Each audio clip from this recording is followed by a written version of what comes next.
말씀은 아모스 5장 4절입니다. 여호와께서 이스라엘 족속에게 이와 같이 말씀하시기를 너희는 나를 찾으라 그리하면 살리라. 아모스 선지자는 북이스라엘을 멸망하기 전인 여로보암 2세가 다스리던 시기의 예언자였습니다. 이 시기는 주전 750년 전으로서 남유다와 북이스라엘이 엄청난 번영과 정치와 군사적으로 높아진 위상을 누리던 시기이지요. 하지만 그들은 높아진 위상만큼 죄도 높이 쌓여져 갔는데요. 영적으로 자만한 그들에게 주시는 하나님의 말씀이 무엇인지 찾으라, 살리라 라는 제목으로 말씀이 주는 교훈을 함께 나누겠습니다.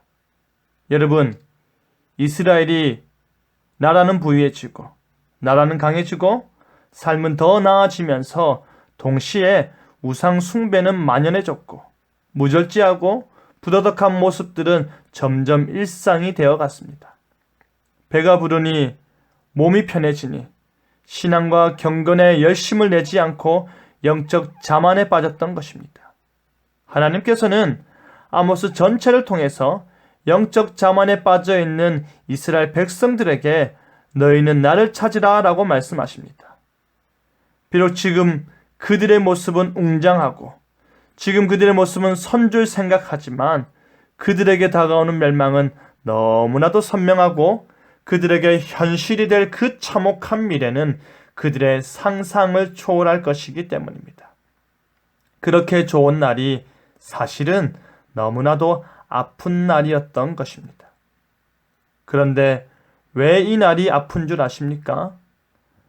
다가올 멸망의 참담함을 겪어야 하는 그들은 바로 처녀 이스라엘이기 때문입니다. 지금까지 그 누구에게도 침략당하거나 지배당한 적이 없었기 때문입니다. 물론 그들이 수많은 전쟁을 치르고 수차례의 위기를 겪었지만 아직 누군가에게 완전한 지배를 당한 적은 없었기 때문입니다. 패망이 무엇인지 모르는 그들에게, 무너진 성을 본 적이 없는 그들에게, 종살이를 해본 적이 없는 그들에게 그 처음 겪는 고통은 매우 큰 상처로 다가올 것이 분명하기 때문입니다.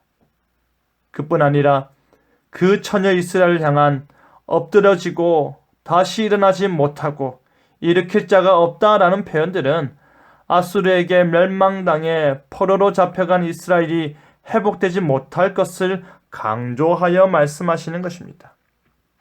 하지만 하나님께서 그 임박한 진노 가운데 이스라엘에게 살 길을 제공하시는데요. 하나님께서 이스라엘 백성들에게 자신을 찾을 것을 당부하십니다. 5절에 베델을 찾지 말며 길갈로 들어가지 말며 브엘세바로도 나아가지 말라 하시는데 이전까지 해오던 습관대로 하나님을 섬기고 해오던 방식대로 하나님이 없는 베델과 길갈과 브엘세바로 나아갔던 그들의 태도를 꾸짖는 것입니다.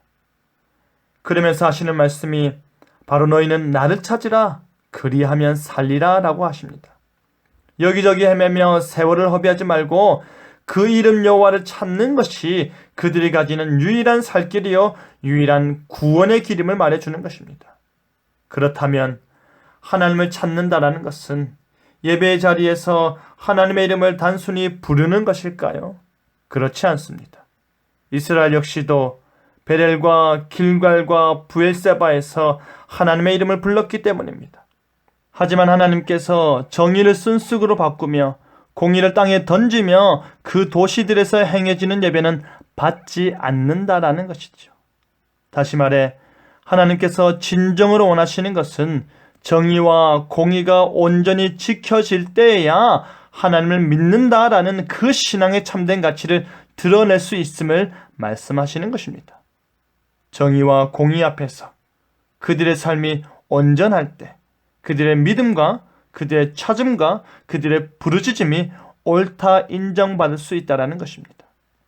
사랑하는 성도 여러분, 여호와를 찾고자 한다면 외식적으로 베델과 길갈과 브엘세바를 가듯이 하나님을 찾지 말고 마음에서 우러나오는 진실함으로 하나님께 순종하라 하십니다.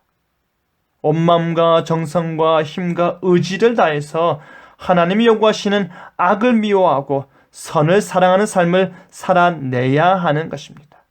그러할 때 하나님께서 우리를 불쌍히 여기실 것입니다. 오직 정의를 물같이 공의를 마르지 않는 강같이 흐르게 하는 삶으로 하나님께 돌아오시길 바랍니다. 그것이 살 길입니다. 그것이 유일한 구원의 길입니다. 그것이 유일한 예배의 길입니다. 그것이 유일한 만남의 길입니다. 그리하여 하나님의 방식대로 하나님을 진실로 찾아 은혜를 누리는 저와 여러분 되기를 간절히 바랍니다. 아멘.